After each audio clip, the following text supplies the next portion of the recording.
Right. So, hello again. My name is Nakaya. I am one of the health educators with the Blue Door Neighborhood Center. If you joined tonight's special on hip hop wellness, gun violence prevention, and emotional intelligence of men, you are in the right place. We are so excited to partner with Dr. Abari Cartman, the Association of Black Psychologists and Friends, for our continued discussion of hip hop and how it interplays with various areas. Tonight, you're in for a treat. And before we get into it, I just want to let you know a little bit about the Blue Door Neighborhood Center.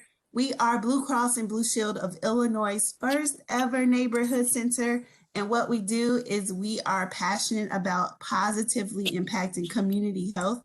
We do so in a variety of ways, but most affectionately through health and wellness education classes and low impact fitness classes. You can check us out on our website at bluedoorcenteril.com. And we offer classes at no cost. That's what I said, no cost, open to anyone in the community. And since COVID, we've been operating in this virtual platform, which we don't mind because we're able to reach a lot more people all over the world. If you haven't already, go ahead and drop your name and where you're logging in from in the chat box. If you need some help locating it, I've just sent a message through. Hopefully it popped up for you on your screen. Go ahead and let us know where you're logging in from. I won't be before you long. I just want to give you a couple of highlights. And that is, if you haven't already, follow us on social media. We are Blue Door Center, new Blue Door Neighborhood Center, or Blue Door Center IL on Facebook. And again, you can catch us at our website at bluedoorcenteril.com. We are partnering, as we have been in the past, and we love to do so, with Dr. Abari Cartman on part 2 of mental health strategies. You have to be in a place. That will be next Thursday, same time, same place. Make sure you register for that on our website. Also, next month is National Stroke Awareness and Mental Health, as well as Women's Health Week. We're acknowledging and celebrating all 3 of those next month. So join us again back here for our hip hop series. We'll be talking about substance use and suicide.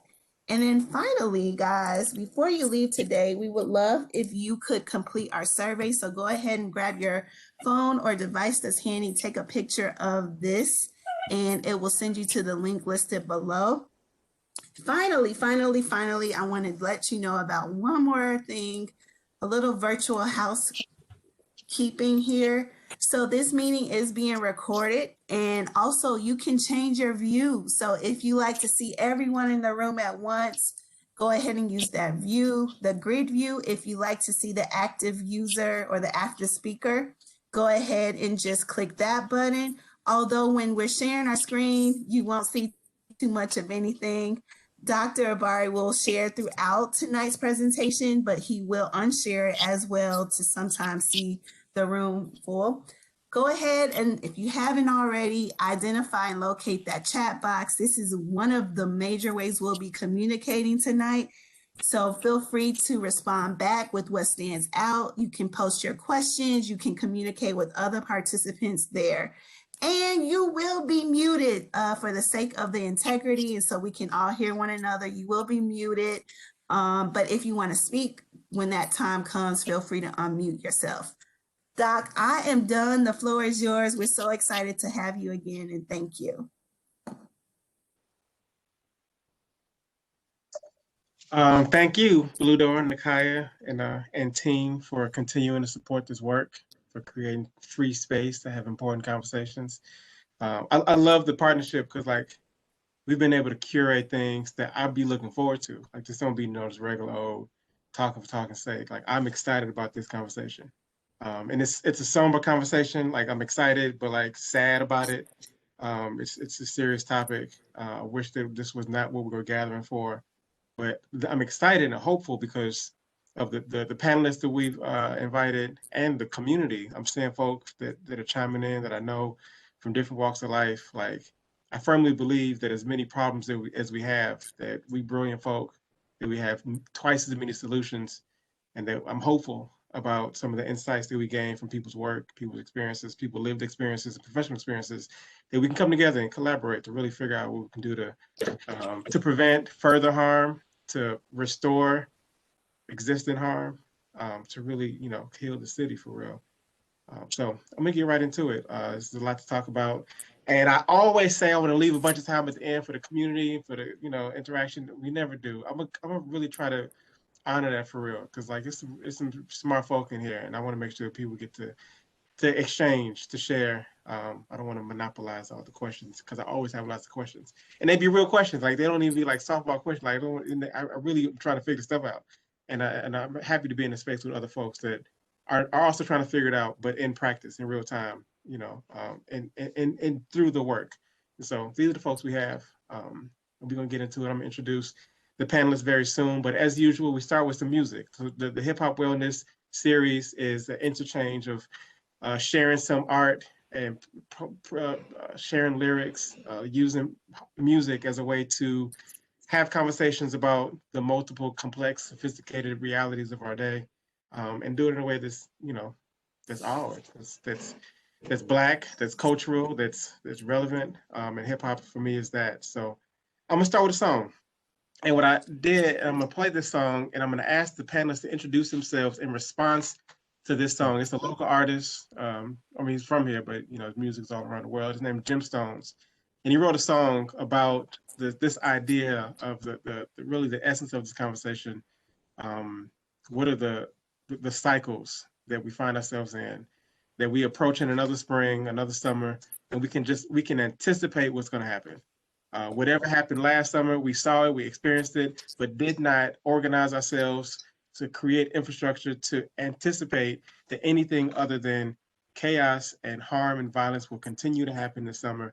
And it's a reality that, as much as we see it coming like a train and we stand in the middle of it, we kind of just sometimes feel helpless to it. But the truth is that that we got resources, we have ideas, we have talents and gifts, and that the more opportunities we can to come together to figure that out, I believe that we really can do good work. And so I'm going to ask the panelists to introduce themselves in response to a song that's describing some of the conditions and some of his ideas about why these cycles continue. The cycles of violence and trauma, how we self-perpetuate them, how they come from sources from intergenerational traumas that happen outside of our communities, and what are some things that we can do about that. And the people I asked to come speak with us to help facilitate this conversation are people that are doing a lot about that, and I want them to share that in response to some of the things that are presented in the song. So I'm gonna get it into a song called Circles by Jim Stones, just to frame the moment, frame the conversation. I apologize, some of the images might be tough, but this is a explicit conversation. There's no way to censor some of these things. So there might be some language and some content and some images in the music. That's my disclaimer. So hopefully y'all kind of have thick skin and are able to deal with some of the language. But I personally believe that our young people are not being shielded from the realities, so we got to really get into it in as raw and as authentic a way as we can. And this song is with that. This is Jim Song Circles to get us going. There's a last verse in here I particularly want y'all to listen to, where he's talking about a bunch of different reasons why violence is happening. And for the panelists, what I'm asking you to do as an introduction is to talk about what are some things that you would add to that list, to his analysis, to his understanding of these cycles of violence, and what does your work do to address some of these things that are listed, and that we also might expand the list to. So I want you to introduce yourself, not your accolades and your degrees, but like, what is your work doing that is repairing the harm, that is interrupting the cycles, and that we, if we work together more efficiently, can, do bigger, better, more of. So I want y'all to introduce to yourself to the community in that way, in response to this Jim Stone songs that we will get into. But let me make sure I shared my screen right. Technology, I love it and I hate it. Optimize for motion and video. Perfect. Here we go.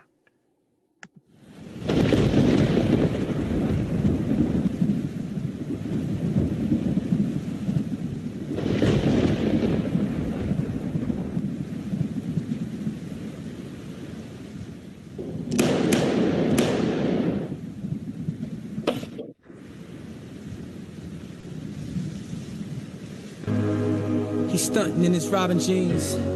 Said true religion's played out. The cries of his mother screams. He's on the ground laid out. The child is only 17. Ambulance sound like they en route. His uncle steady saying breathe. But shorty steady passing out. Claiming that his back's thin. Because the way his back slouched. He knows he's on his last wing. He finally says last out. Pants hanging to his knees, blood running from his mouth, pistol in his back pocket. He never got the chance to pull it out. Granny screaming, Lord, please. She still sees him as a Boy Scout. She never knew that he was one of these. He lived a life she never knew about. The families that he made grieve, the women that he's dogged out, the child that used to rake leaves. He's headed to the morgue now. I pray to God he make it through them gates. The Bible says based upon your faith, they raise us to be apes. You pray if you don't grow for your survival, and half of us ain't never gonna escape. Through all of it I smile, cause I know I'm only standing here by grace. Today I stare the devil in his face, no longer in denial. I know the gift I got is God-given, too talented to let it go to waste. The coffin holds the child, a 7-minute shootout at his wake. The parents need an exit to escape, they running through the aisles. Time to pull another black suit out, they shot a pregnant mother in the face. The thought of it is wild. 7 shot, but only took 2 out. Glad the scene and never left a trace. It never went to trial. It's murder scenes, especially when school out. It hurt to see this happen to my race. Maybe it's in the water, maybe it's in the weed, maybe it's some kind of disorder that's within the seed. Let's rectify the horror. They petrified to read. Their minds are out of order. They lacking what they need. They dying right before us. Detectives catching leads. They mothers lying for them. They justify their deeds. They out here dying for it. They so caught up in greed. They bound to rob you for it. Give it up or bleed. My tongue's an iron sword. I give them what they need. These children minds are bored. If only they were he. Caught up in time Ford. Louis Vuitton jeans. Air Jordan Concords. I take a pair of threes. Stay in the time, boy. You think it's palm trees. Give them a sign, Lord. They such a young breed. Review their minds, Lord. They letting guns bleed. This bullet's blind, Lord. They hitting the wrong seeds. They out their minds, Lord. It's if they don't bleed. Must be the crime, Lord. Must be the strong weed. Must be the lines, Lord. Must be the codeine. That makes the mind force move at a slow speed.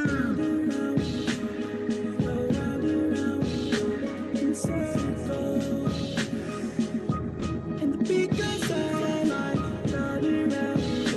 It is round and round.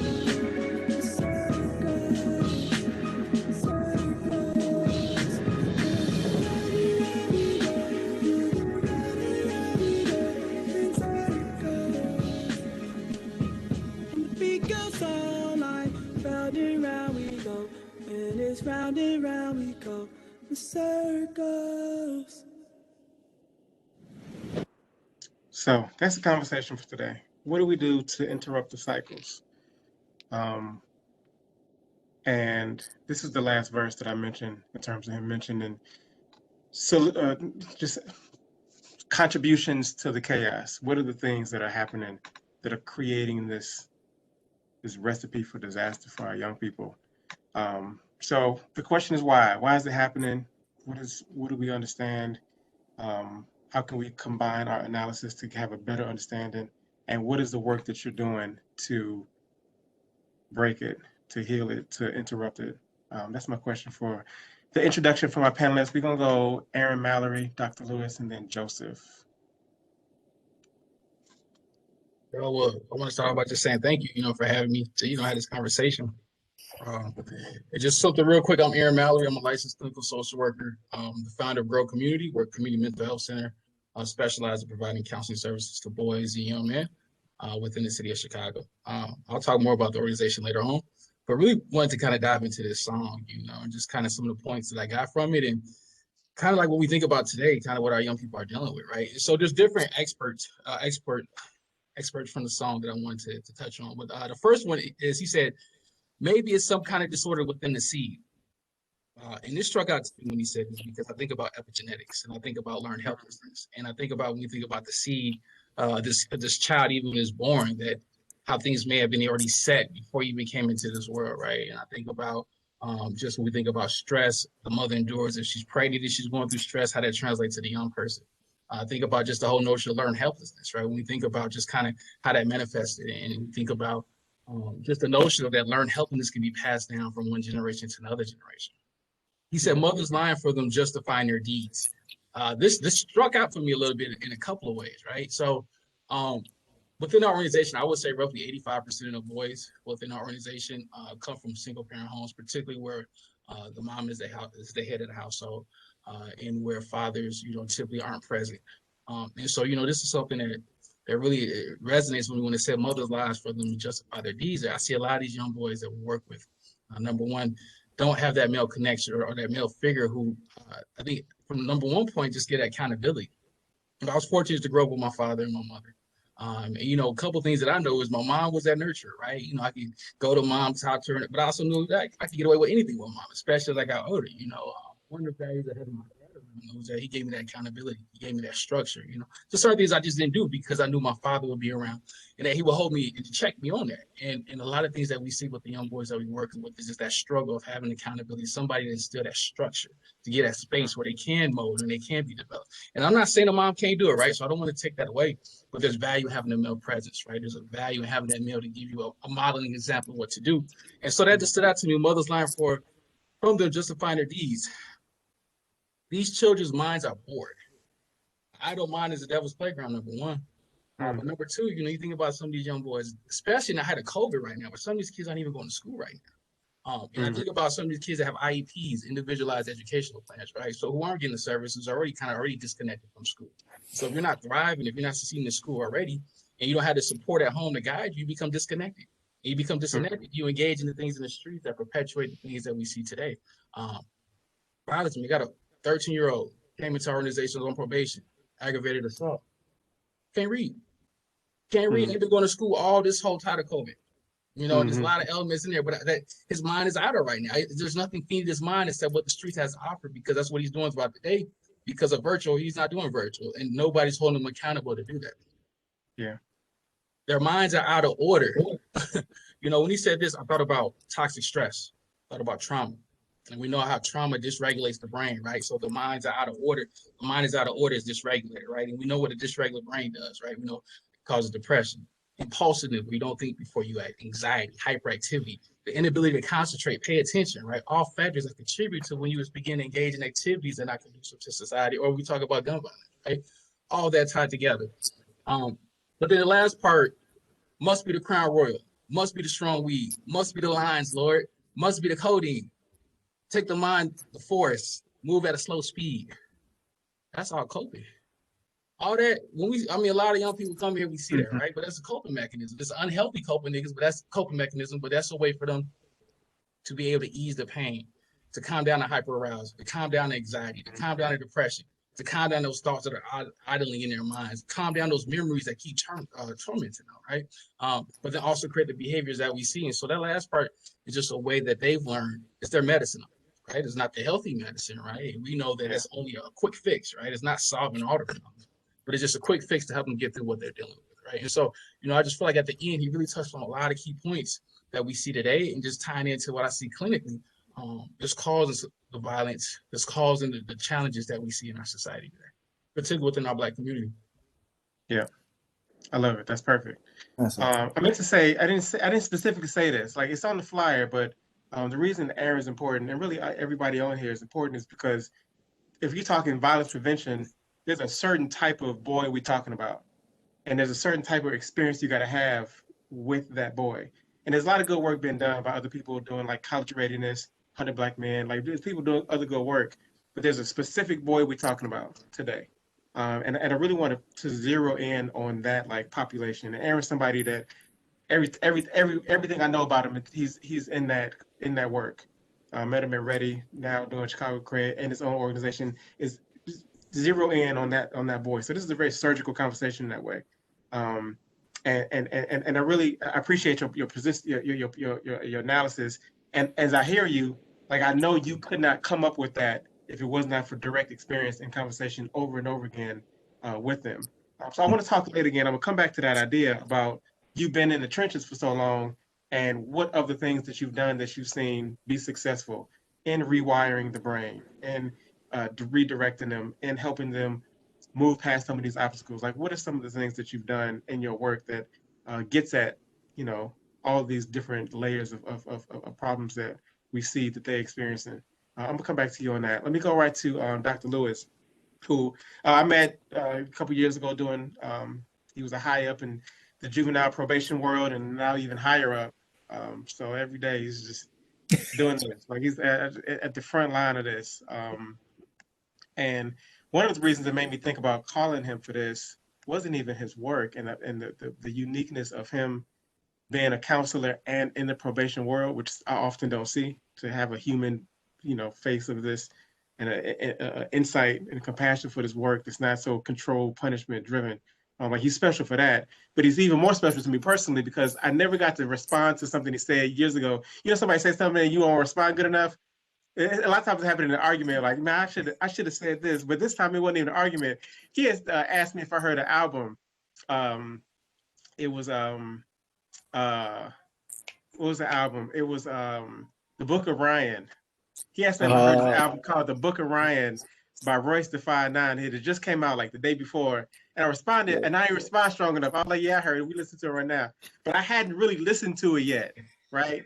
I've been waiting for an opportunity to tell you that, like, that became my favorite album really yet. Like that, if you want to listen to hip hop that's insightful, that really talks about the insight of a man and relationships with his father, like that album is a really critical album. And it's well done. So like I knew he was a fan of the work. Like I knew he was a hip hopper because he told me that, right? So like that makes you really important, you know, even more than the degrees in your work. But I really, you know, appreciate what you're doing and would love your insight in this from the juvenile probation world and as a counselor at that. Like I really think that you're useful for this. So help us with this, bro. Man, respect, brother. Thank you, man. I appreciate that. And greetings and peace to the community. I'm thankful to be here. My name is McQuell Lewis. I'm a clinical psychologist by training. I'm a humanitarian by nature. And I was born and raised by hip hop. So it's not a front. This is really who I am, as you can see. Wu-Tang is for the kids. That's who I am. So the platform and this, just the frame of this conversation, I appreciate, and I'm hoping we can really unpack some things this evening. So when I was listening to those lyrics, really, I'm hearing him and I'm trying to understand his meaning and how he's relating things happening in our communities through his voice. And really, I ain't gonna front. I'm feeling everything he's saying. Like I'm literally absorbing it to the point where I feel it and it's moving me, right? And that's where the power is. I think when you have such an impact, when your voice resonates so much so that people feel it, that's when you know you really said something. And so I appreciate Aaron's analysis. You really broke it down, really sort of 4 bars by 4 bars at a time. You really got into it, and I appreciate that. And there's nothing that I could add in that way that would be different from what you said.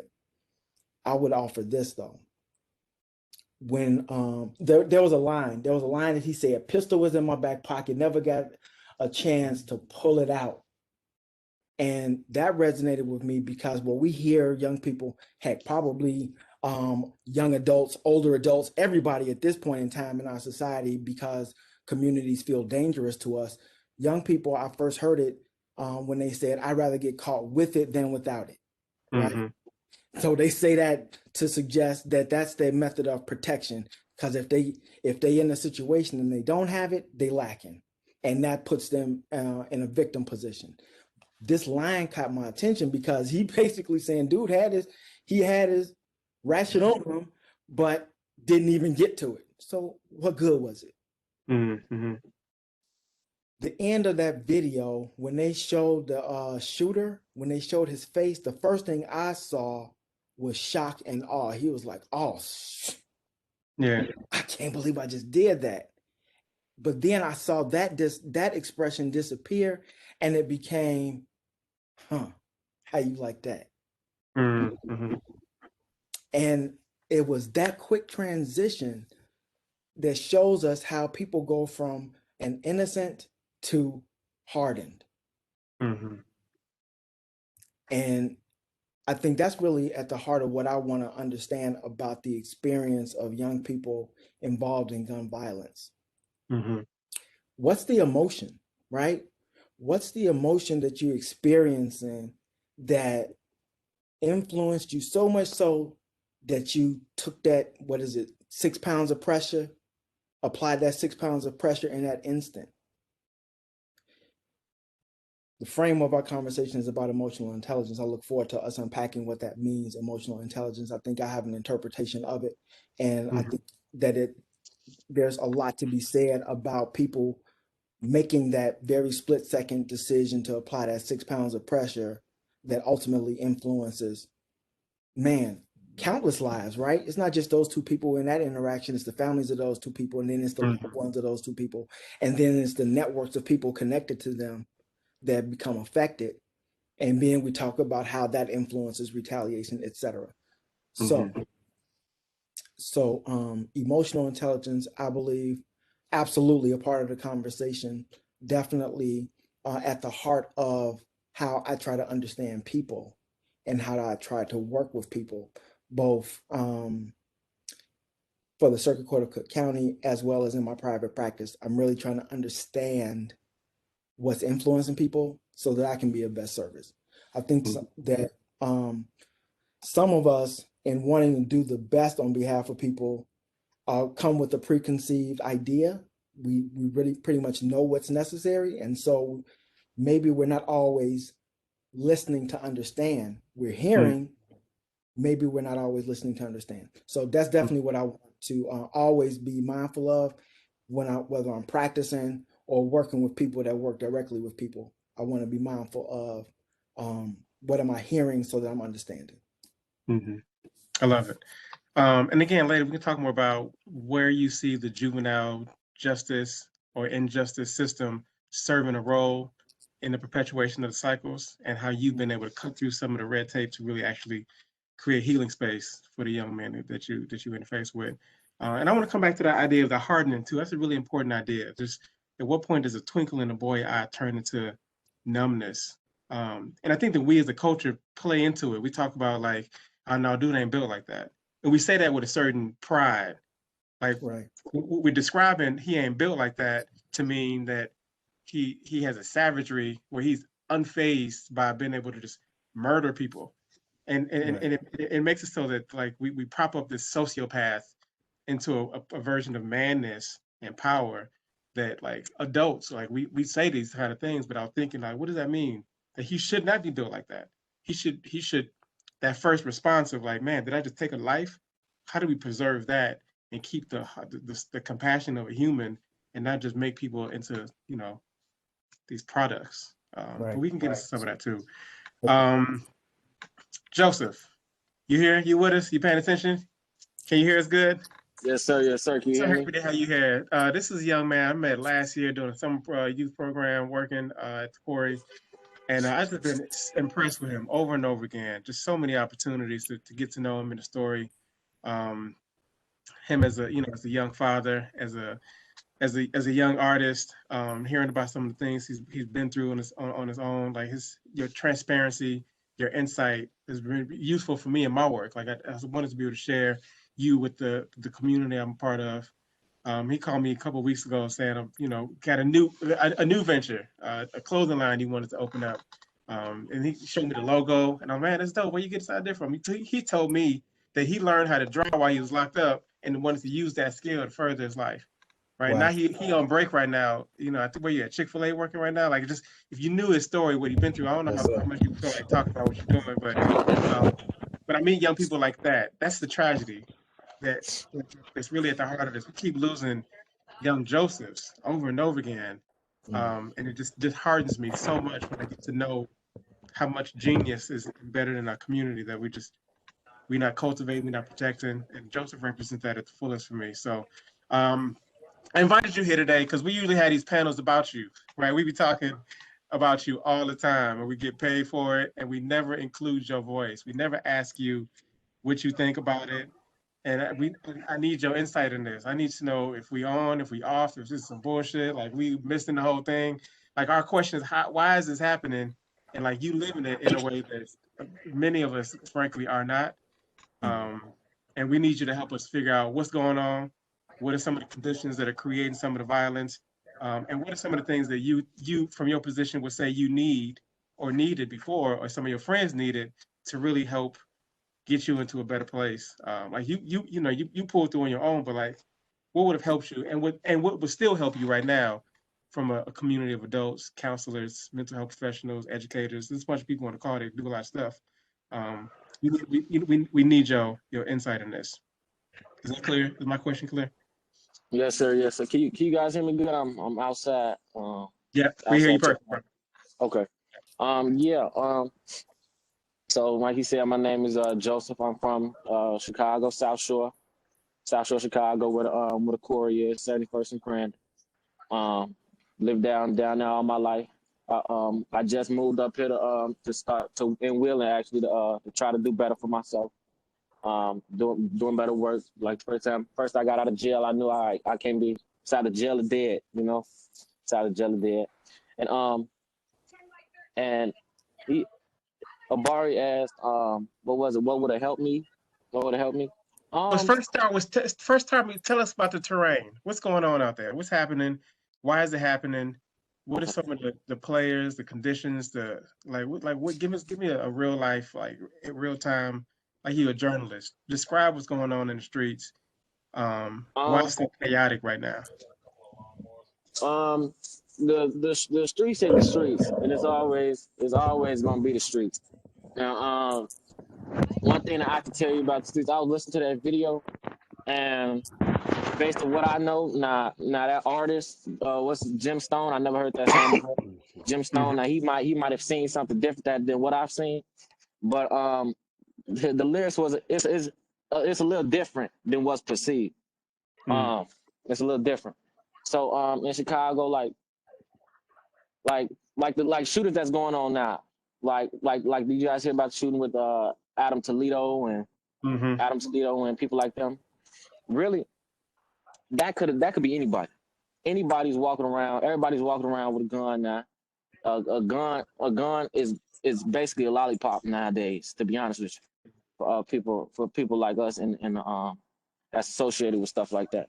And while I was listening to the song, I thought about this poem that I wrote a long time ago, like when I was in about eighth grade, a long time ago. And would you guys mind if I read that to you real quick? Yes. Okay. So it's called Life in the Rack. There's a difference between Chirac and Chicago. Chicago is where everybody goes and has some fun. Chirac is a place you go that doesn't feel right walking without a gun. One thing about Chicago, your word is your weapon. And Chirac, if you want to talk, you can go meet with the Reverend. But that's where I'm from, Chirac, where everybody knows everybody, and somebody knows somebody. So somebody gets killed, and that somebody becomes a nobody. Then in about a week or so, you see somebody with a shirt that says, "Long live somebody." And you be like, damn, I just saw somebody a week ago. How'd he go? And then somebody's mom says he was walking to school, waiting at that bus stop, then boom, someone pulled up on that corner and just blew. You feel bad, but you're like, phew, thank God it wasn't me, because I was at that stop too. That's Chirac. But let's talk about Chicago. The city. Everybody running around going to work because they're busy. Now, what's wrong with that? Maybe a little busy, but that's a good picture. Exactly. A little too good to be true. Some people ask if Chirac and Chicago are both in the same place. Why do they seem so close but so far? It's the people. You can't go to Chicago with a nice building, designer stores with your pants hanging down and expect not to get questioned. I'm not saying it's a race thing, but yeah, that is the main question. But Chicago is where you become to be somebody. Now, do you remember somebody? Somebody was a good kid and had good grades in school. Somebody wanted to be somebody because he had something to prove. He wanted to show life outside the rack, but due to his circumstances, life couldn't go like that. It's a trap. Why is it that barely anybody leaves? Why is it that everybody walks around with a gun under their sleeve? It's a setup. But by who? Who decided to put us in this predicament? Who decided for us to live life in these conditions? But I think about it. Chicago is such a beautiful and nice place. But Chirac, people from Chicago look at it with a disgrace. What can we blame them? We shoot each other down just to get around, just to receive a pound that holds no weight. A pound that has you lying 6 feet deep thinking about your fate. But through all of that, I have faith in our city. Faith that one day we will be one and nobody will look up upon this pity. Faith that we will stop all this killing. One day we will stay together because together we are the Windy City. Wow. Now, Cool. now, Right, give him that. thank you, appreciate it. Now, one thing that I weigh Eighth heavily grade, on, you're killing me. Huh? You were in 8th grade. That's crazy. oh yeah, I was in 8th grade, one of them. That's crazy. Yeah, one thing that I emphasize on this poem a lot is that part when I said everybody knows everybody and somebody wants to be a somebody. I feel like that's really everybody wants to be a somebody. Everybody wants to be somebody known. Everybody wants to be respected, and that's just how it is. But it's like, and it's with everybody now. Everybody from my age, probably up to, like I said, anybody. So like everybody in wants to be out, because once you see how it is, you think everybody want to sit there and can't walk their kids to the store without getting shot at. Mhm. I've been shot twice in my life. Mhm. One with my son in a stroller. And so everybody in want to be out, but everybody out want to be in. And now everybody out gonna do whatever it takes to be in. And they don't care if it shoots somebody, if it shoots somebody or what. And you Is it hard to get out once you in? Like, is that real? Now it's not hard for you to get out, but the hard part is for people realizing that you out. Okay. You could be doing great. And ain't nobody on that block that was serving with you, shooting with you, sliding for you, riding for you, give a damn. If they see you on that corner, it's it. That it is what it is. Now I was thinking about the question, why did the boys twinkle in his eye go to from a fear almost Yeah. to oh yeah, I just did that. Yeah. I feel like 'cause he snapped back in reality. Because the fear part is what you don't want nobody to see. The fear part, you don't want nobody with the gun and and they say shoot him, and you shaking your hand. You don't want to see that.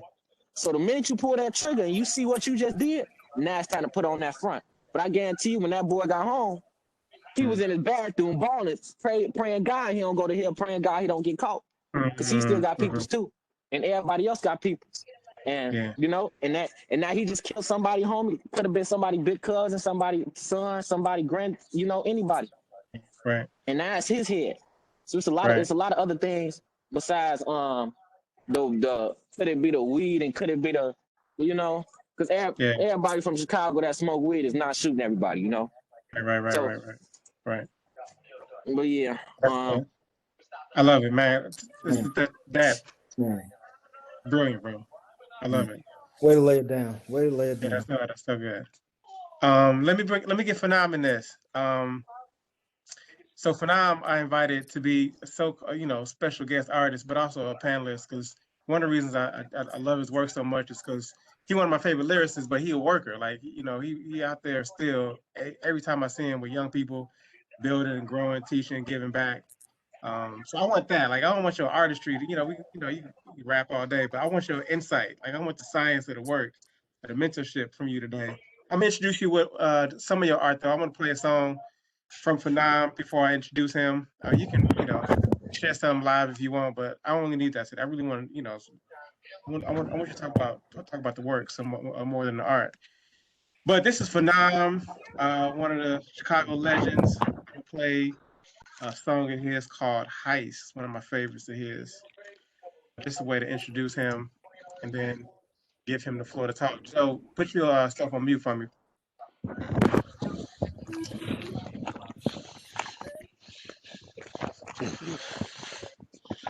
That's not me. I don't know who that is. Walk to the TikTok, gotta be a beast on your block when you walk, cause it's dinner time. Gotta eat them or they eating you and yours like a full course meal with a fork every day they ride. If you ain't banging on it, hanging on it, slanging on it, thanging on it, staining on it hard, then it's suicide. That's why I walk and I talk with a cough, sick enough to set it off, let it off, I could do it right. I didn't come, I was sent to you in the form of a lyrical general by centennial rap miracle. I know the music you feeling too, coming hard and it's healing. You got a spiritual feeling, I'm top billing full. But with this over a million who wanna spark with the villain that's got a mic and he killing, he hella brilliant too. Hot as a foreman, I'm grilling, ready for war, and I'm willing to turn it up when I'm drilling. I am the pinnacle.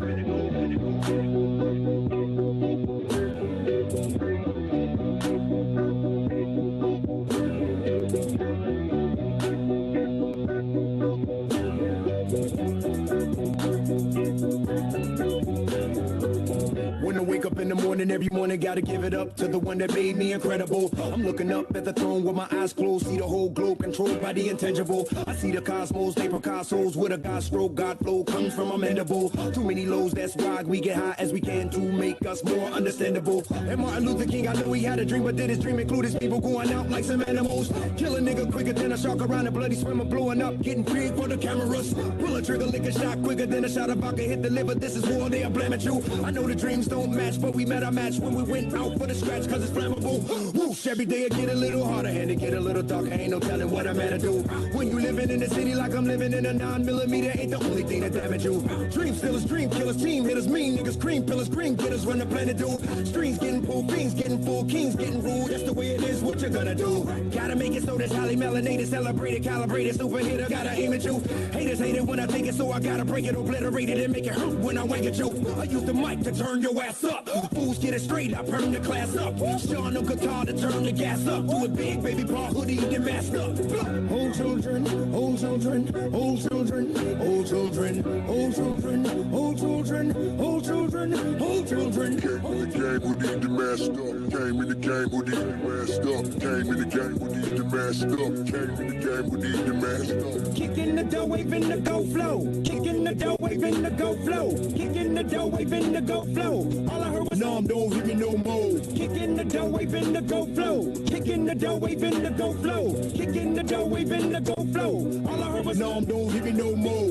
When I came into the world, black love was at an all-time high, so incredible. No fear, hit the party with a Pam Grier, coolie high, hella five, butterfly sweater dude. Fresh Cadillac, diamonds in the back, finger waves on the Mac, and he better get his cheddar full. Afro on a strong young black, jacket wearing Panther, hit the hood with the medicals. Mama in the kitchen and she fixing up a couple dishes that'll make the neighborhood feel better, dude. Daddy wanna wrestle, brother wanna fight, and uncle wanna take me out to shoot a few couple hoops. Brother taught me how to get the dollar, run up on a chicken, holler, get a number, but I never sweat it though.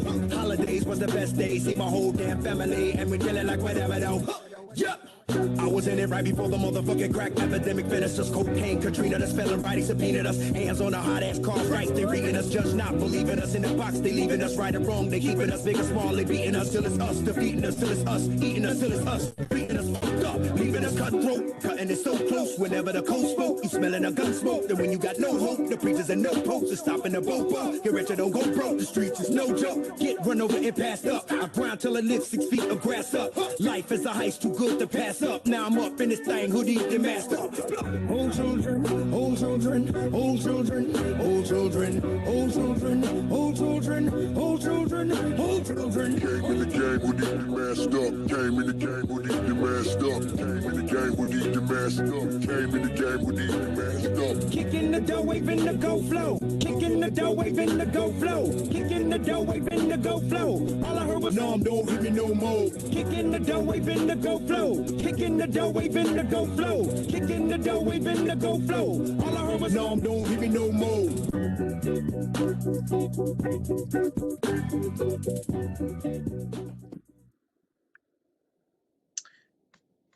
So without further ado, love to bring Brother Phenom into the room. Share some of your insights, how you use art, how you use culture, how you use heart to change some of the lives of the young people you're working with, and been doing for decades, right? Like literally decades. So happy to have you in this conversation, bro. Thank you, King. Thank you for So what you got? What you see? What's your analysis? What's the solutions? What do we need to do? What you got to add for us? Man, I got so much to share. It don't even make sense. But Going to his job in I'm the trying. city, but I just was asking him to. Who got the mute all button? Who in charge of that? Go ahead. I think we good. Okay. All right. So first, I want to send a shout of respect out to the young boy who just dropped his piece right there. That was hot. Right. That was hot. Hey, you somebody, man. Straight up, you somebody. Real talk.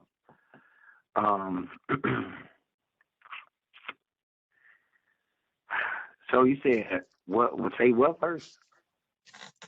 Just an analysis. What do you see? What do you see as the contributors to cycles of violence, and what have you done? What's the special sauce? What's your science? What have you figured out in your work and your walk that's helping us All right.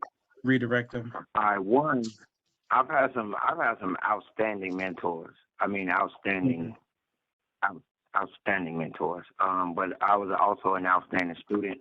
I was hungry and thirsty, and I still am. What's wrong is, one, we have not had the time or space to deal with our cultural issues.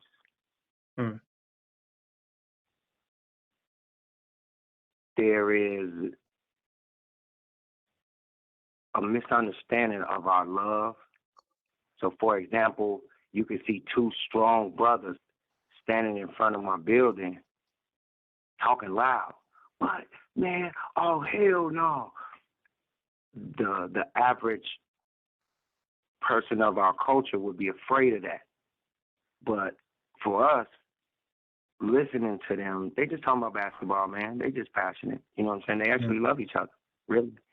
So, but there's a misunderstanding. We're scary. So we need to be around people that we're not scary to, so that we can actually deal with our thing. All cultures have their own thing, and we don't, man. So one, we need space. We need to be left alone. We don't need no other culture in there while we're dealing with our cultural mess. Two, we need to combat what's wrong as strongly. We need to combat what's wrong with what's right as strongly as they put it out there. Right? So y'all misunderstand the industry, man. I'm in the industry. They got their stuff together. Right. And what I mean is, man, they're going to promote this song 60 times this week. Nobody's promoting peace like that. You know what I'm saying? They're going to promote the images. They understand that the images, if the images are less than 3 seconds, your mind can't register everything that's going on in the video. So it's more like a brainwashing tool, and it's understood. So the images that's in the video is strategic with getting them to worship certain things, man. So they got it together. So we, just like Gemstones did, we need to put the work out so it can be discussed, so it can be looked at. Just like the Young King did. What's his name? Gerald? Joseph. Yeah. He wrote that in 8th grade, man. 8th grade. 8th grade. And it still lived. And I'm glad he did it on this, because you're recording this, and now he's an author. You know what I'm saying? So that's right. Right. That is what it is. You know, we can't ask Pac how he feel right now, but we can go to his recordings and see exactly how he feels.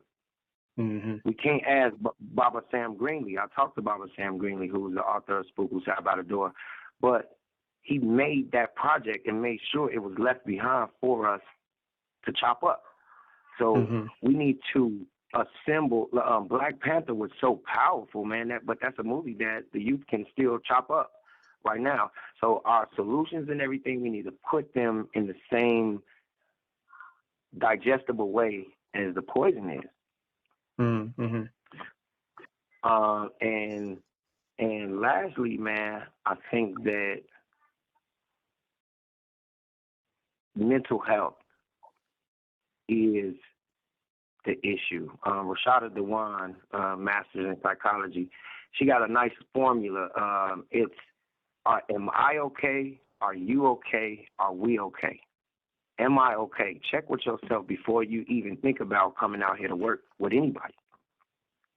Check with yourself, like for real. Be honest with yourself. And then 2, check with who you're working with. Are you okay? A lot of people say that I'm great working wherever I work, but the reason why, man, is because first I'm checking, are you good? Before we even talk about what we're talking about, are you good, bro? Did you eat? Do you got to wait home from where we at today? Do you got to go through your ops? Because if you're thinking about that, you're not going to listen to what I'm saying about your potential and nothing like that. You don't even think you're going to make it home, man.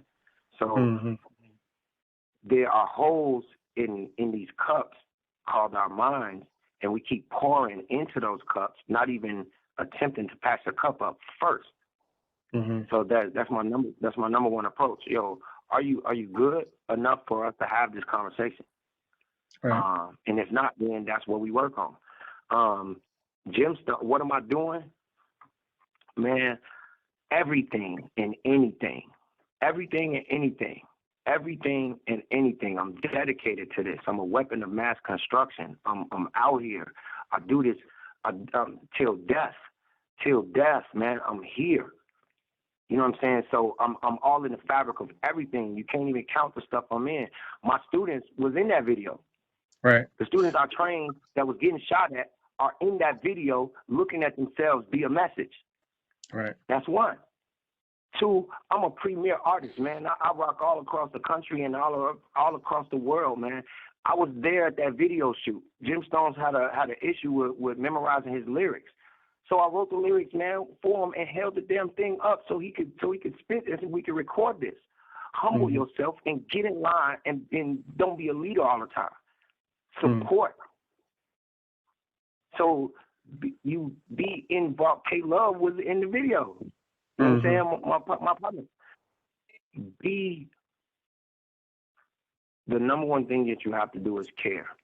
And if you care, there's no cookie cutter for the approach. You're going to hear what the problem is and you're going to adjust. You're going to adjust and augment your approach. And I worked with Michelle Obama for 10 months when I was 18. And the first thing she taught us, man, is don't come in these rooms with your file cabinet of answers for these people. You make the medicine together. You ask them what they need. You ask them what they think will help, and you help create that together. Define what's wrong because the truth is consistently redefined.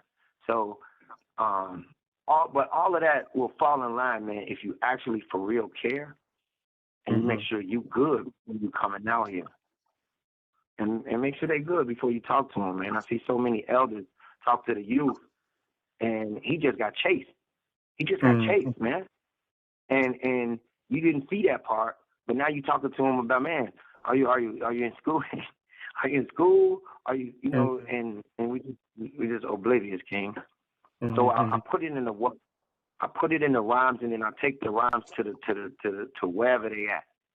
I'm with them at 4:00 in the morning. I'm using my phone bill to pay for Ventures. I'm broke. You know what I'm saying? Yeah. But I feel good because I can't be rich and keep seeing my shorties carjacking, man, and laid out like they was in that video right there. So I'm in. Yeah. It don't matter what's wrong. There's gonna always be something wrong, man. But I'm gonna always be in there.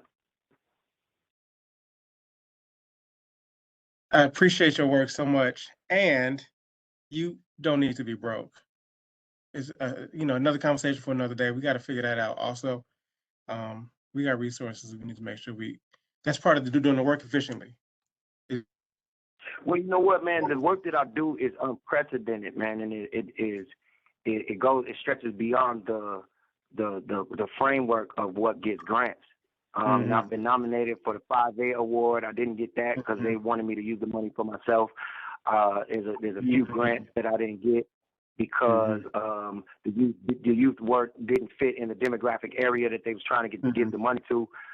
All kind of stuff, man. So I just use my show money and performance money to fund the revolution. And that's what it is, baby. Revolution. Chairman Fred told me that.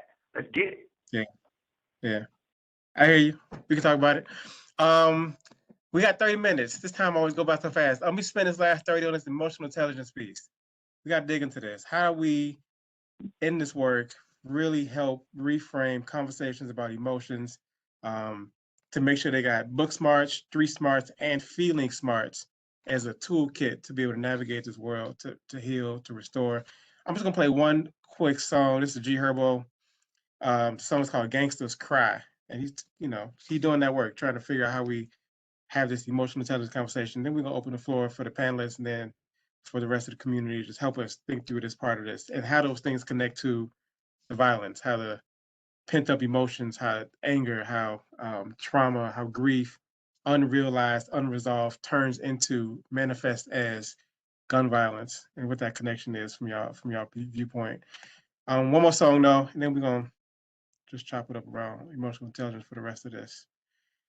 Let's see, where is my presentation? Here it is. G Herbo, Gangster Cry.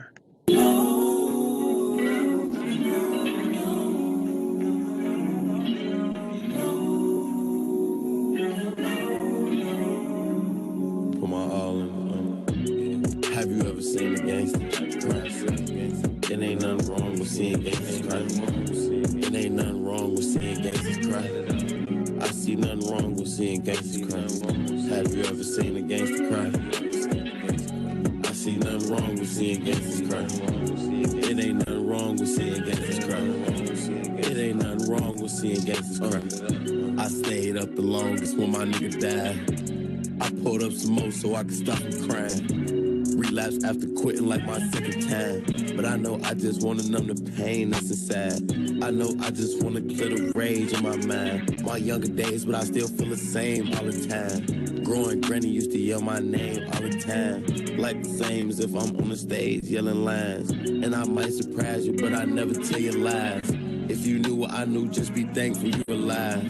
Grown man game, now we racing with the wise. He ain't being patient, that he facing his demise. This shit what you making? Popped out every day with my head high in the field, even though I'm aching. Honestly, I never thought I'd take shit where I'm taking it. I was way too busy on some fuck shit, I wasn't chasing it. Now I'm driving that shit real fast, like I'm racing it. Guess I'm trying to duck my past, had enough of facing it. Niggas still won't test my gangster though, he know I'm acing it. I deserve myself a victory so much I'm tasting it. This for all of mine. Have you ever seen a gangster cry? It ain't nothing wrong with seeing gangsters cry. It ain't nothing wrong with seeing gangsters cry. I see. Y'all get it.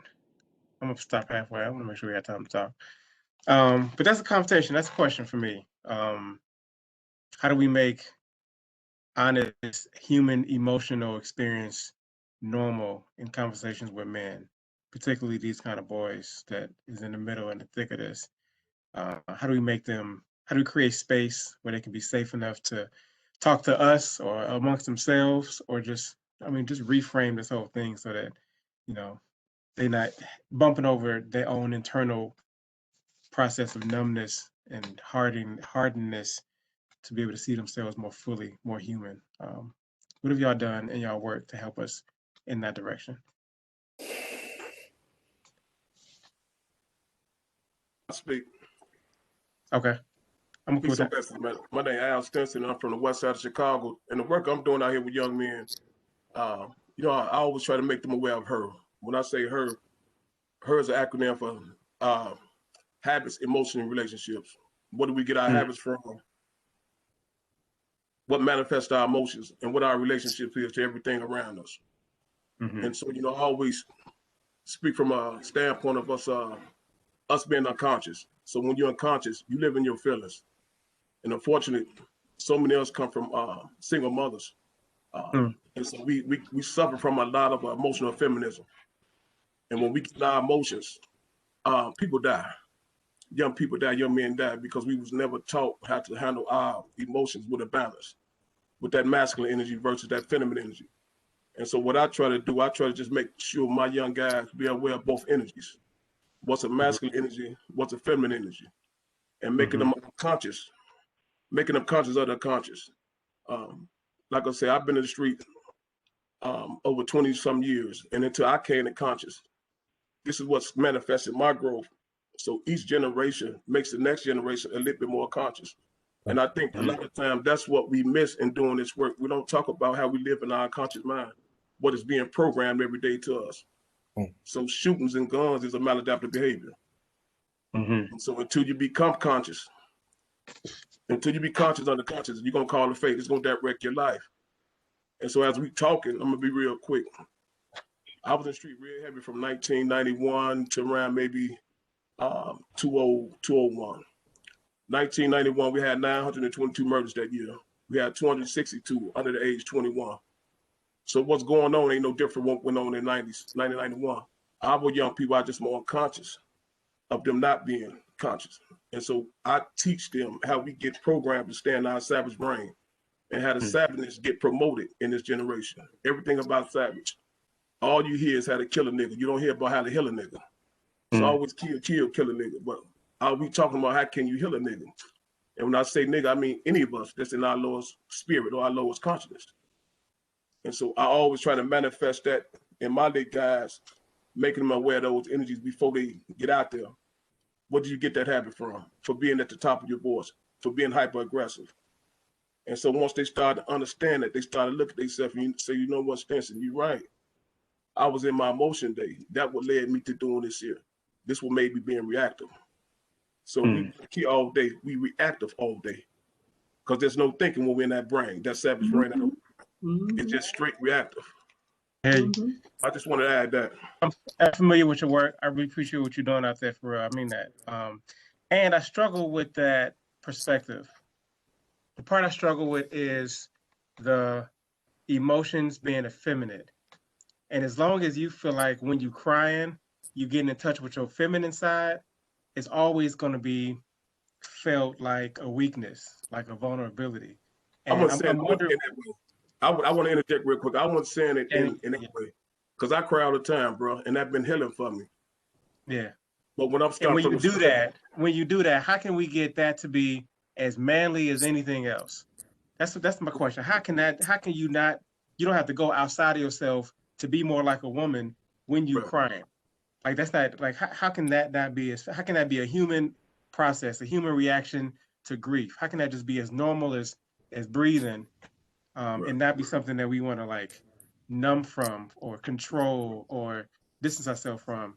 I see Aaron like he about to say something. We'll get him in there. Yeah, no, because Al, I'll come back to you, Al. Go ahead, Aaron. I'm so with Al what he was saying in regards to that, particularly around a point around emotional intelligence and how it's learned, right? And again, like I think there has to be modeled. Like a boy needs to see how a man models and how he engages in his emotions, how he manages emotions, right? And if you're growing up and you don't have that example to be able to see, then you don't know, right? And so I think that point, like, I don't see it as being misconstrued. I see it as speaking the truth, right? Especially when you think about the neurological aspect, what happens to a young person when they're exposed to certain things, right? And how that affects how you manage your emotion, that it impacts how impulsive you become. So all that is intertwined together, but it all goes back to the modeling, right? So like with my organization, Grow Community, we focus on providing community mental health services to boys and young men. But I would say one of the things that we specialize in is that we provide male clinicians that are Black males that are able to connect with these young guys so they can have somebody they can relate to, but have somebody that can model how it is and what it is to be a man, and also how to learn this emotional intelligence, right? And so like, even with the song that you played, bro, at the end of it, it was a young lady, we didn't get to it, but she had like a profound little poem or quote that she said at the end. She was like, you can't separate or prepare freedom from peace because no one can be at peace unless they have freedom. And we're not even born free. At least that's where I'm from. Shit was damaged, taken from us, taken advantage of already. And this is what we're exposed to all day. That's what damaged us, right? Like, I mean, so she said that at the end of what he was talking about, but that's real. Like, if you're growing up in a space where you don't know what freedom is, and freedom is just simply being able to walk down the block and not have to worry about you being shot. Like, when 13, 14-year-olds come to our office and say things like that, like, number one, like, it kind of breaks me down a little bit. Like, is this the United States of America? Like you telling me you can't go down these two streets because if you do, that's your life? We're talking about young kids saying that, right? And it seems like we're numb to that. Like, it seems like our community sees like that's normal, that's fine. If that was any other race, particularly not us, that'd be a huge issue. I mean, people be protesting about it, people talking about it, but because there's little black boys that are going through this on a daily basis, it's the norm, right? And then we're quick to say, hey, we need to penalize people or we need to incarcerate people, right? I believe in structure, right? But I think we also have to look at the science, right? And what research says. So there's a thing called polyvictimization. Well, polyvictimization refers to experiencing multiple victimizations, whether it's sexual abuse, physical abuse, bullying, exposure to family violence, etc. Almost all in falls in line to ACEs. So if you're familiar with adverse childhood experiences, very falls right in line, but it has like these 4 buckets. So if you come from a dangerous family, that could be whether that's child maltreatment, witnessing domestic violence. A lot of these young brothers are just messed up because they seen their mom abused. Like seeing their mom and they can't do nothing about it. That dysregulates the brain and then affects what your emotional intelligence is going to be like, especially if you witnessing your mom be abused and you can't do nothing about it. About family disruptions and adversity, right? So poor supervision, the mom working 2 jobs, or mom is dealing with her trauma, so she can't physically be there to help because she's dealing with stuff she can't address, right? That has emotional deprivation, that has impact on the young person, right? Number 3, dangerous neighborhoods. If you live in the area where, like I just said, you can't go on Whitworth because if you go on Whitworth, that could be your life. It's a problem. That's a dangerous neighborhood, right? And it all just creates these emotional problems with the 4th tier. But the thing is, like, just looking at the data and what the research says, bro, like, when we think about individuals with polyvictimization factors, I hit those 4 trends. Non-polyvictimization individuals, so individuals that don't have those issues, there's a 30% chance they'll engage in any type of delinquency. It's a 78% chance for those who do have those polyvictimization characteristics, those 4 I just outlined. 78% compared to 30% for those who don't have that. Let's talk about assault. 10% for those who ain't got polyvictimization, who don't hit those criteria, 43% for those that do. Truancy, so ain't going to school, right? 10% for those who don't hit the polyvictimization criteria, 36% for those who do. And in weapons possession and assault, 3% for those for non-polyvictimization individuals, 14.7% for those who are victims of polyvictimization. Which all goes back to ACEs. It all goes back to trauma, right? And again, we know what happens when the brain begins to be dysregulated. So I think just looking at it from that context and thinking about it, I keep saying this thing of learned helplessness. I don't know if everybody knows kind of where it came from, but it was some research they did with dogs, right? And I don't condone it, but what they did is they took dogs, they put them in a cage, and then they had like a little exit. The dogs would try to go to the exit, and they would shock the dogs. After a while, the dogs got shocked so many times, they said, forget it, I ain't trying to get out this cage no more. But over time, these dogs had puppies. Their puppies learned. They didn't even go over there because they learned from the dogs, from the parents, like, hey, don't go to that cage, it's going to shock you. And then when those puppies grew up with dogs, had puppies again, the same thing was perpetuated, where these dogs learned helplessness. And it's the same thing that's happening in our communities. Like if you're growing up in poverty, if you don't see anything else, if you see everybody else, the only male figure you see is somebody that's on the streets, somebody out here that's in the gang, or somebody that's out here, that's not providing anything that's pro-social, then you think that's the norm, right? And then you begin to live in this space and think, oh, you hear the music, you hear your environment, you feel like, hey, that's what I have to do. But that all has an impact psychologically on the brain.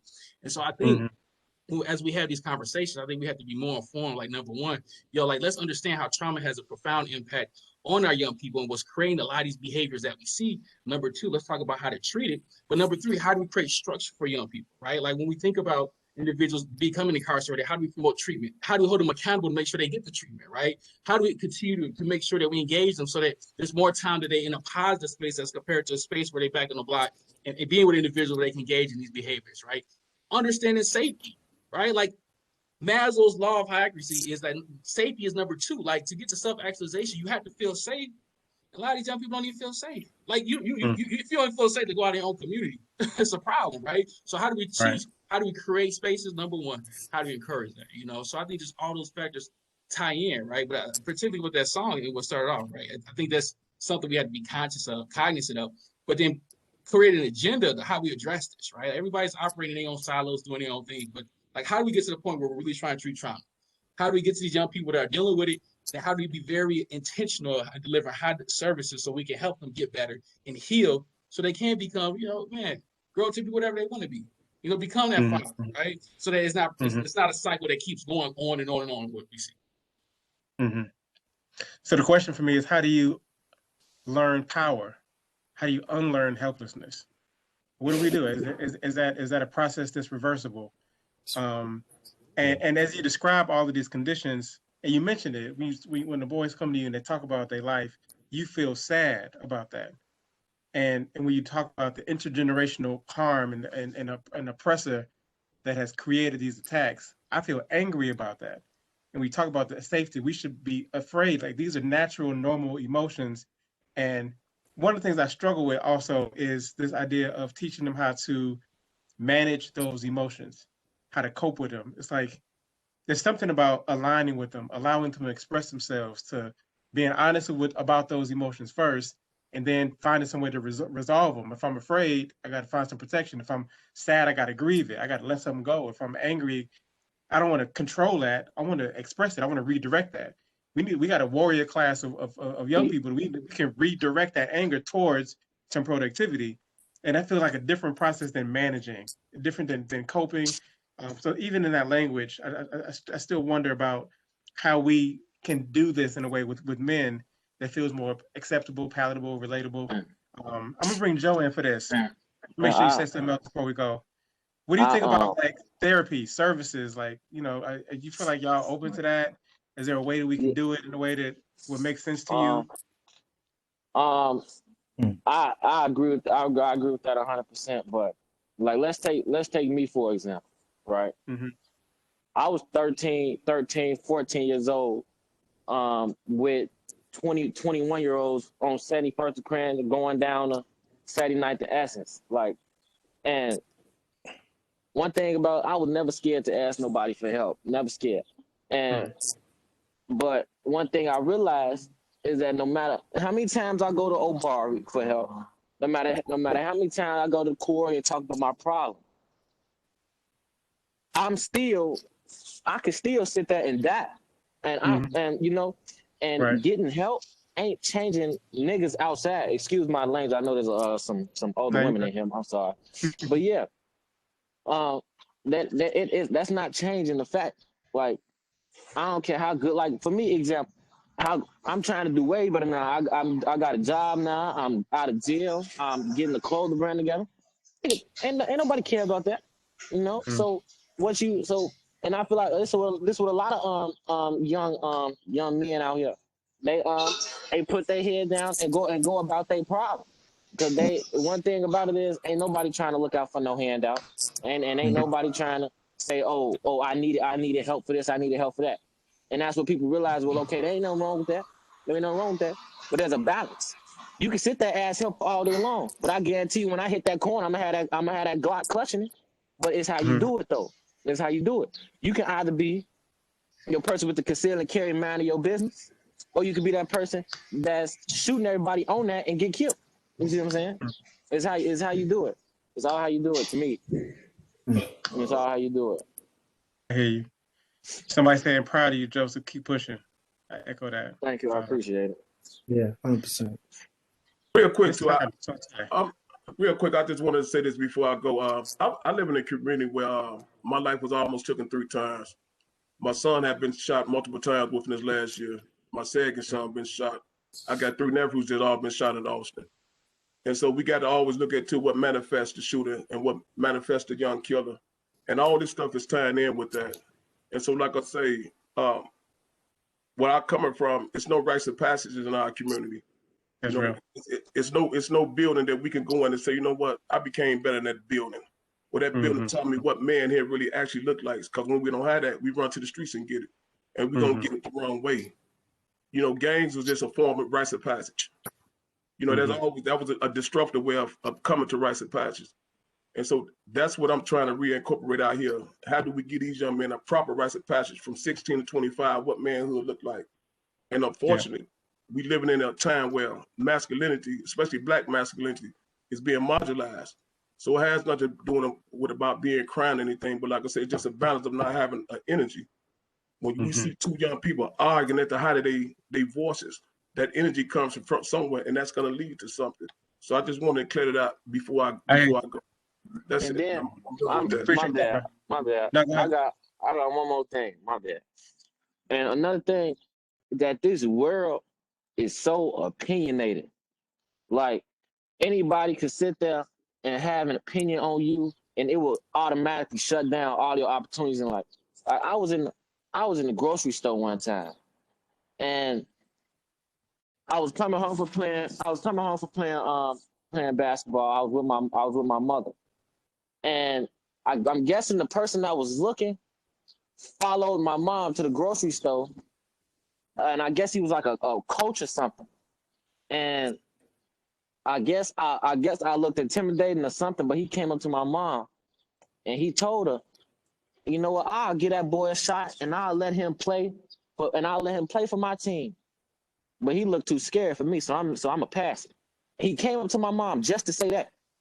Now how do these kids know that ain't everybody else like that? Like, you know, Right. everybody always having an opinion on them. Oh, your video stops. Oh, I don't know what happened. It said my video stopped.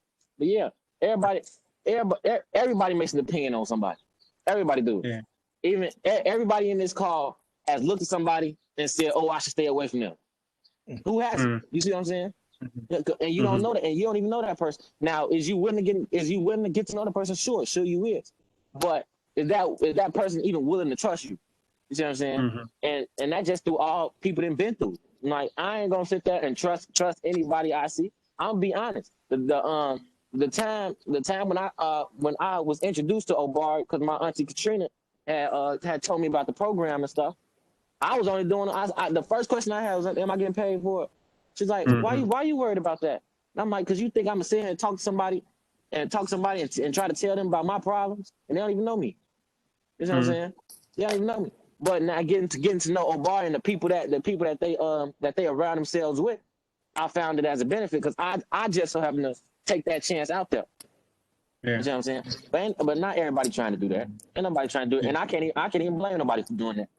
A lot of them times somebody told them off. Somebody told you go pull that trigger. Somebody told you to do this. Somebody told you to do that. Y'all be telling me the same thing. You know what I'm saying? And so I can't even blame nobody for that. I feel that. Dr. Lewis, Phenom, our time is wrapping up. We'll make sure y'all get in. If y'all had thoughts, y'all sitting on. Man, I appreciate the opportunity. So there's a part of our community's condition that we're not really talking about. And I get that we are most concerned with the person by person effects of gun violence. And I'm concerned about that as well. When I think about what's happening in our communities, I think about, I think it was Brother Phenom that, no, it was Joseph that said, gun is like a lollipop. That means they way too accessible. Why is there so many guns in our communities? What is that about? There's legal gun ownership and folks that have legal weapons, legal firearms, they jump through a ton of hoops to get them, right? And then there's guns that's flooding the street and anybody can get one from anywhere. And I relate that to what was happening in the late 80s and 90s. The brother Stinson lived through that era. So he knows exactly what I'm talking about. A lot of people on this call probably lived through that era where the crack epidemic devastated communities. And I always wonder, like, why are we not talking about the people that was flooding the communities with the drugs? That's real. Why is that not a part of our conversation and part of the strategy? And so now here we are 20 years past that. And thankfully, the system has sort of course corrected and not prosecuting people for drug offenses at the rate that they were. But now the issue has transferred to weapons, to firearms particularly. And it's like, okay, we want to hold young people accountable for possession of a firearm. And well, let me get this disclaimer, y'all, because I want to be a little candid right now. The views that I express are my own. They are not the expressed views of the Circuit Court of Cook County or the Juvenile Probation Department. I will tell you guys that I bring my whole self to my role every time. So what I'm speaking to you guys tonight is authentic emotion about the condition of our communities, but separate from what the Circuit Court of Cook County's views and perspectives are. When we think about what's plaguing our communities, guns is a concern. It's a major concern because guns have the ability to take lives. Well, people with guns have the ability to take lives. These young people are not manufacturing the guns. They're not distributing the guns, but they can go anywhere and get one for the low. That's a problem. That's a problem that I think a community like this can really put some strategy together to try to address. Is that most of the cases that come to this probation, to juvenile centers? Are those mostly gun cases still? The court is really addressing the public safety concern of the day, which is firearms and vehicular hijacking. Those two offense categories has everyone's attention, and rightfully so, because people in community are afraid that they go to the gas station, they're going to get jacked for their car. There's so much to that. Of course, that is a concern. Of course, anytime someone displays a firearm, there's the threat of harm or death. For sure, that's a concern. The point of the weapon in committing of the offense, that's a concern. Why are young people using weapons to take people's possession? For sure, that's a concern. The answer to that question might be in the conversation we're having right now. Young people are impulsive. Young people have not yet developed a level of emotional intelligence to even feel empathy for somebody else. We know young people, because of the stage of development, are most concerned about themselves, what they want in the immediate. It's not until sometime later that anybody develops capacity to think about somebody else in relation to themselves and to think about themselves in a position longer term. And so how do we protect our young people so that they can make it to a stage of development where they've developed more moral intelligence, emotional intelligence? Protect them, right? Protect them. We're talking about creating spaces. Yeah. Let's create more protective spaces. Brother Mallory talked about structure. Yeah. When we create safe spaces, that creates a platform for there to be structure and the type of programming and guidance that makes everybody successful. I get it. I love it. Man, this time is killing me. We have to do this for 2 hours next time. Fanan, you still around? You want to chime in on this? Make sure you have something else to say before we wrap up. And if there's any quick questions or comments from the community, this is Speak Now, Forever Hold Your Peace kind of moment. Is Fanan still here? Yeah, I'm still here. Okay. I just want to make sure you had a chance to say one more thing before you wrap up. I also see some of the psychologists from the organization, Dr. Mateen, Dr. Tolliver, I see, Dr. Miles, any other AB Psych folk want to chime in before we wrap up. Just want to make sure y'all have a chance to speak. Okay. All right. So I can say it real quick. I do appreciate the fact that we have this space. It's the space that's important. It's a space we need. We need the space. We need somebody with a lot of money to just buy out a factory and make all those offices wellness offices for our community. We need Common to do a film festival for the hood. $1,000 to the top 20 videos or movies, short movies, 10-minute movies about triumphing in the hood. We need D Rose to come and do a little man dunk contest. We need Twister to do a rap battle between the West Side and the South Side. We need a whole bunch of stuff. We need Chance the Rapper to start a talent show, a Chicago Idol. Just if you're a finalist for a Chicago Idol, you can eat off of that. And eating is one of the quickest solves to violence. So we don't do enough. We don't have enough space. Well, the solutions are happening right now on the phone. We have the space to talk. We need 1 million of these uninterrupted. We need 1 million of them. Everything that was said on this line was great. We need it. We're trying to acknowledge each leaf on that tree when it's actual forest. So we could be here for years, you know. But the fact that we have the space to talk about it, it's the solution. Let's get it. I love it. I'm actually want Joe to have the last word on this to wrap us up with some words of wisdom, some insights, some requests, anything you need from us that we could solve immediately, anything you need from support. If nothing else happens, we want to make sure we pour into you specifically before this thing is over. No, not really, man. I'm focusing, man. I'm trying to get my feet wet. Like Fanan said. Talk about the clothing line. Right. What would be the next level? What would be the next step up to put you in position to have that be successful? I really just need to get it out, man. I need to get it out. I've been working all night, man. Just drawing designs, coloring them. If I knew how to shut my screen on my iPad dead, man, I was just working up and down. I'm pretty sure the manager getting real sick and tired of me trying to sit on my break, going hours extra long, coloring on this iPad, making stuff work, man. But yeah, really, I just need to try to get it out there. It's called Jealous of Envy Clothing. My Instagram is j.o.e.clothing. Yeah, man, I'm just trying to get it out, man. Trying to get something work, doing something productive. Because people. What about as a father? You got two kids. What would you need from us to help? Two babies, man, bad as hell. Karen Adonis, man. Nice. Nothing, man. I work for him, man. I hustle for him. I do a lot of work. I can't go to school all the time because I be working, but I'm making it work. I'm definitely making it work. I got A's, B's, and C's. And there should be no reason why somebody failing, you know. But yeah, I'm working, man. No, I don't really need a whole lot, but try to figure myself out, man. I try to work for myself, work better for myself, and do good by myself, you know. So, but yeah, I'm doing good, man. I'm good. I'm good. That's good to hear. Good.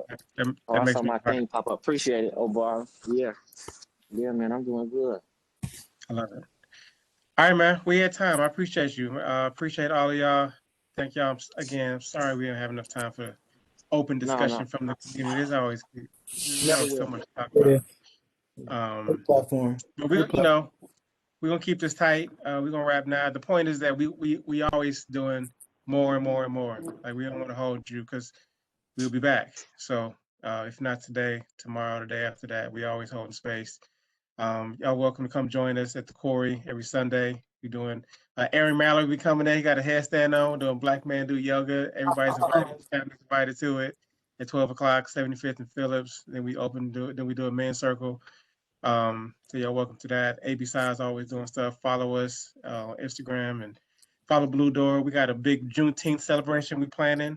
So be on the lookout for that. So this ain't the end of it. Just a pause for this conversation. I feel full. I feel enlightened. Hoping people are connecting in the chats.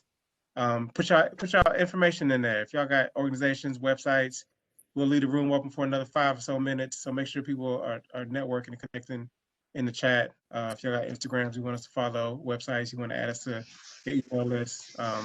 Make sure everybody, at least right here, leaves knowing who spent an hour and a half on that Thursday night passionate about this issue enough to commit that time. Right there already. So that's all I got. Nakai, you gonna wrap us up? Thank y'all. Thank you, Dr. Lewis. Thank you, Joseph. Thank you, Aaron Mallory. Thank you. All right, y'all have a good one, man. I'll get back to your work. Thank you, Dr. Cartman. Yeah, absolutely. Many thanks. To see you next time.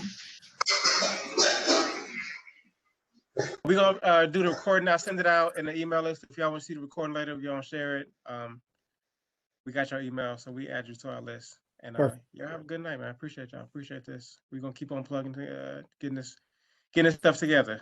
We got work to do. So y'all have a good night. Appreciate y'all. Thank you, everybody. Good night, everybody. Okay, don't close yet. I want to make sure I get the chat. People are getting information from it. Gotcha. So You just have to good. record it, Oh though. my goodness. You still recording? So good. There we go.